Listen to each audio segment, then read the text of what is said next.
Hello guys, in this video we will learn how to enable the dark mode in Windows 10.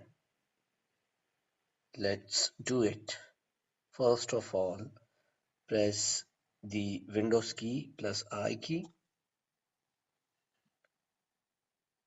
then click on personalization, colors, and scroll down to the bottom.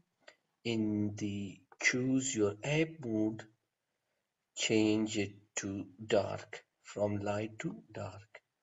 In this way, you can customize or activate the dark mode. Thanks for watching.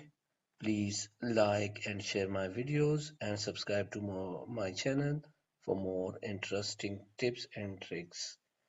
See you in the next video. Bye.